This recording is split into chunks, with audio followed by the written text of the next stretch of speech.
Hi, this is Nancy Love, live from Southern California for the Planet Peace Project. I would like to tell you a tale of two Christians and a Buddha, none of whom were real. Really Christians or Buddhists, that is. They were only all too real as physical entities. And perhaps someday the world will be cleansed of such individuals, but apparently not so much yet. One of them was a person who was very pious, so it seemed, very meek, very mild. He looked like Charlie Milquetoast and acted just the same. He said he'd only had one woman in his life, and he was married for 30 years, and on and on. Turns out he was a rapist. And I guess maybe he considers raping women not cheating on his wife or something. I don't know how she would feel about that. But he actually started his own church. Last I heard, he was renting property on Sundays. He didn't, build a building. But this guy was actually involved in drugging, raping, and human trafficking other human beings. And he also received some stolen property once and resold it and so forth. So this guy who has his own church in Los Angeles, California, is actually a rapist and a thief. Now, there is a person who also claims to be a Christian, but also more of a rainbow guy, where he has a what he calls an institute. He doesn't call it a church, and it's huge. It has literally thousands of members, and it's been going on for well over a decade. They do have bricks and mortar buildings, and they rent property elsewhere sometimes when they have special events. And this guy got inebriated once, and he told me to my face. Not long after he compared himself to the Dalai Lama and other great spiritual leaders. But he actually said that he was a heroin dealer. And I asked him what was wrong with him because the whites of his eyes were bright red. And I said, "Oh my God, it looks like all the capillaries in your eyes are shattered or broken. What's wrong? What's wrong with your eyeballs?" He said he was on heroin. He said he sold it. He said that he had a harem. He said that his, often touted as wonderful marriage that he talked about in his books was actually a fraud and a sham, that he and his wife had an open marriage and that he himself had a harem. And then he went on. I kid you not. Apparently, here I don't know much about it from other than by the biochemistry of it and how to help people overcome it.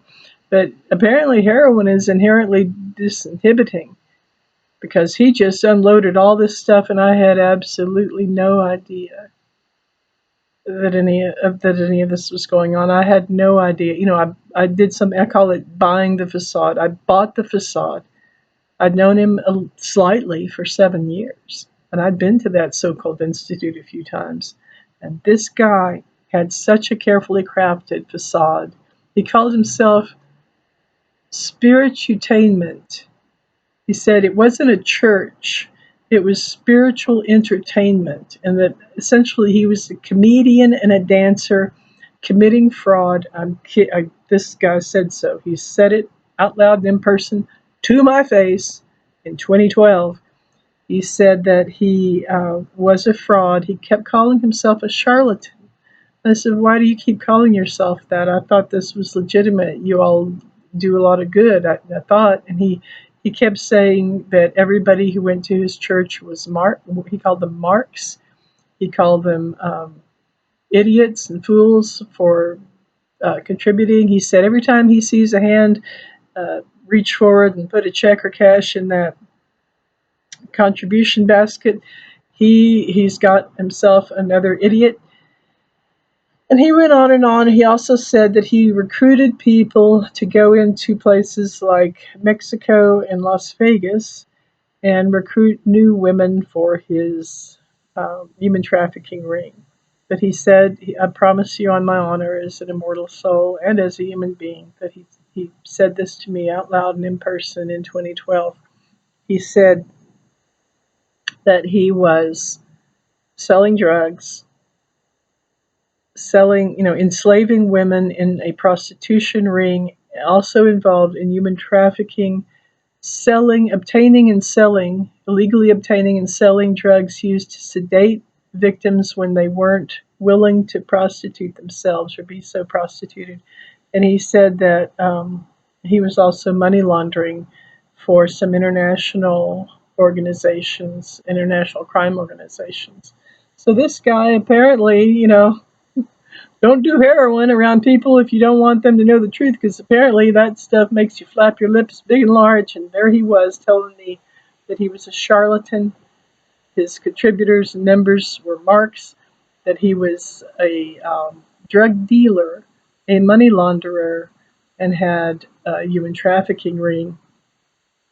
And he was recruiting vulnerable women, young, old, poor, whatever, with some kind of vulnerability, and was in fact drugging and causing to be raped people who weren't even willing to be so prostituted.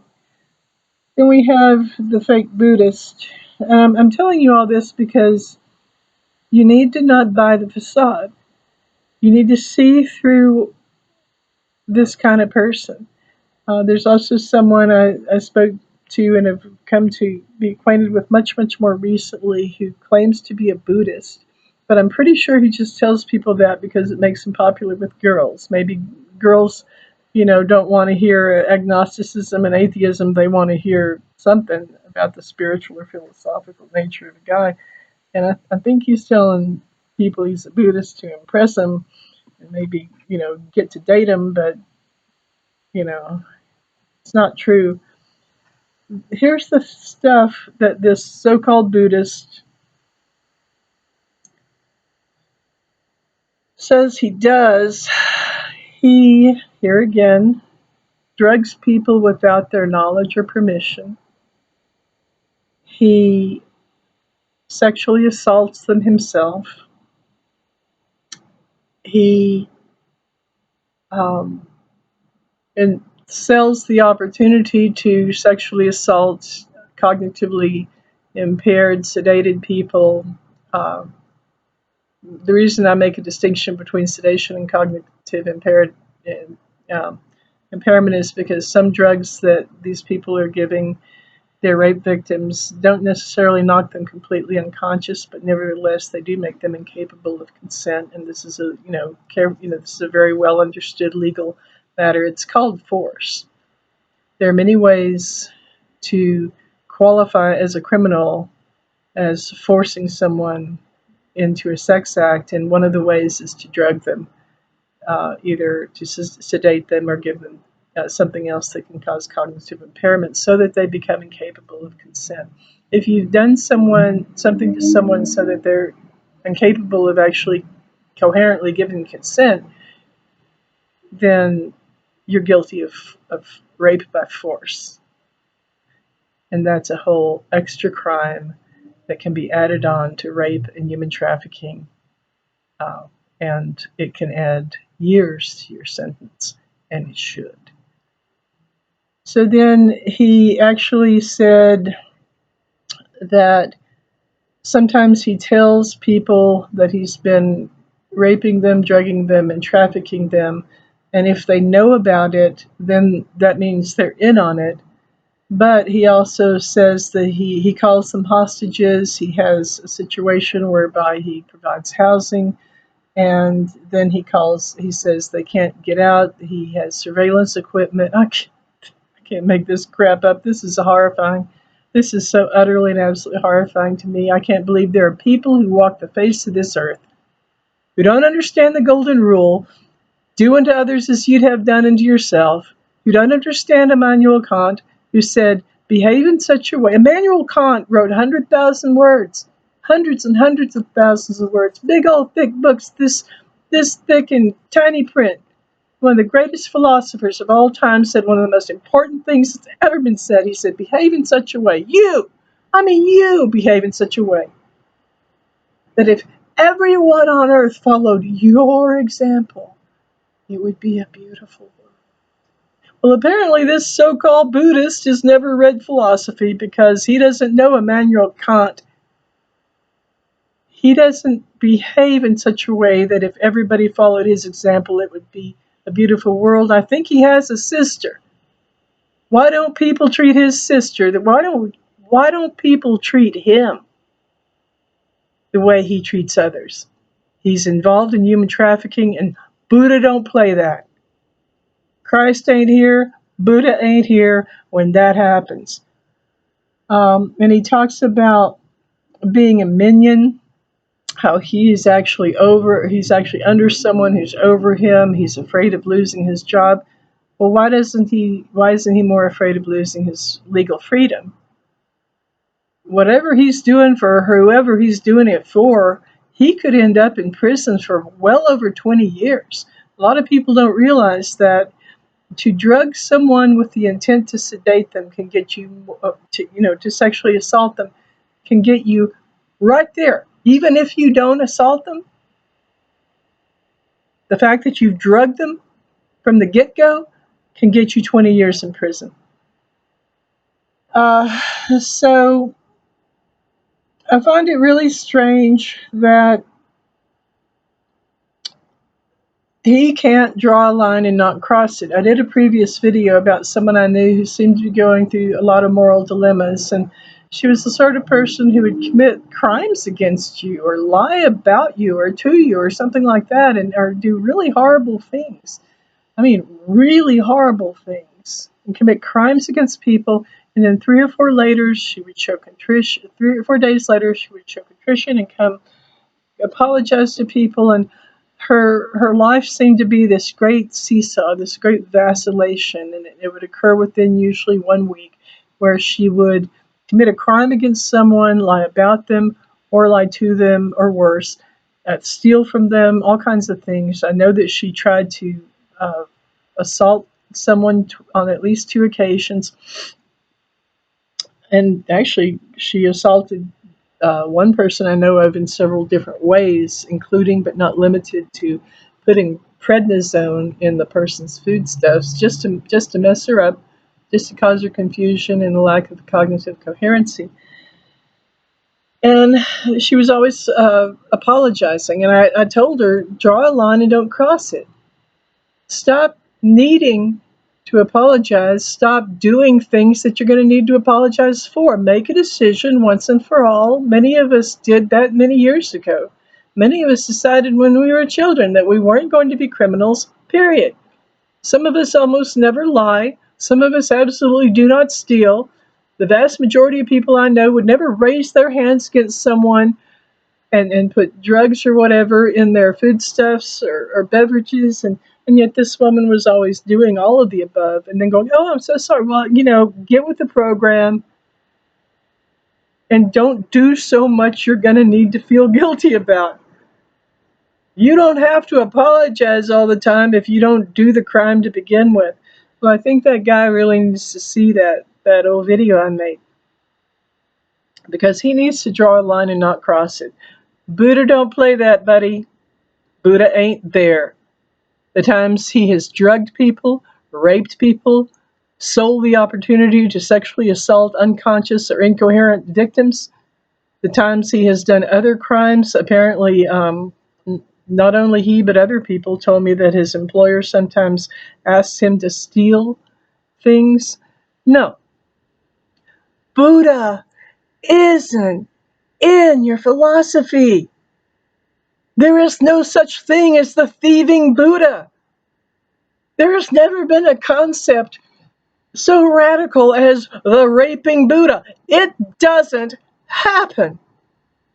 There is no such thing as a Christ who is a charlatan. There is no such thing as a Christ who runs heroin. Christ isn't in the drug trade. Christ and Buddha aren't human traffickers. Christ and Buddha aren't selling people, hearts, eyeballs, drugs, weapons. So I need these people, and I think some of them may actually see this video. Maybe I can make sure that they do. Some of these people need to stop pretending to be Christians, pretending to be Buddhists, dishonoring the very concept of Christianity and Buddhism, dishonoring Christ, dishonoring Buddha. Because when you rape, traffic, drug people without their knowledge, steal from them, lie to them, lie about them, sell heroin, cocaine, speed, fentanyl, rohypnol, all these things, when you sell assault weapons that you know could be used to slaughter kids, when you fund terrorism, internationally by selling people, drugs, and weapons, Buddha and Christ are not there. And that's why I'm calling this video, Christ and Buddha don't play that. So quit masquerading as spiritual leaders or spiritual people, because you're not. You're vermin. And you should be in prison. You're not Christians, you're not Buddhists. You're not real people at all. You're living behind a facade. And that facade is crumbling now. This is Nancy Love, live from the Planet Peace Project in Southern California, which is considered the continental capital of human trafficking. More on my justifiable outrage later. I'm just getting started.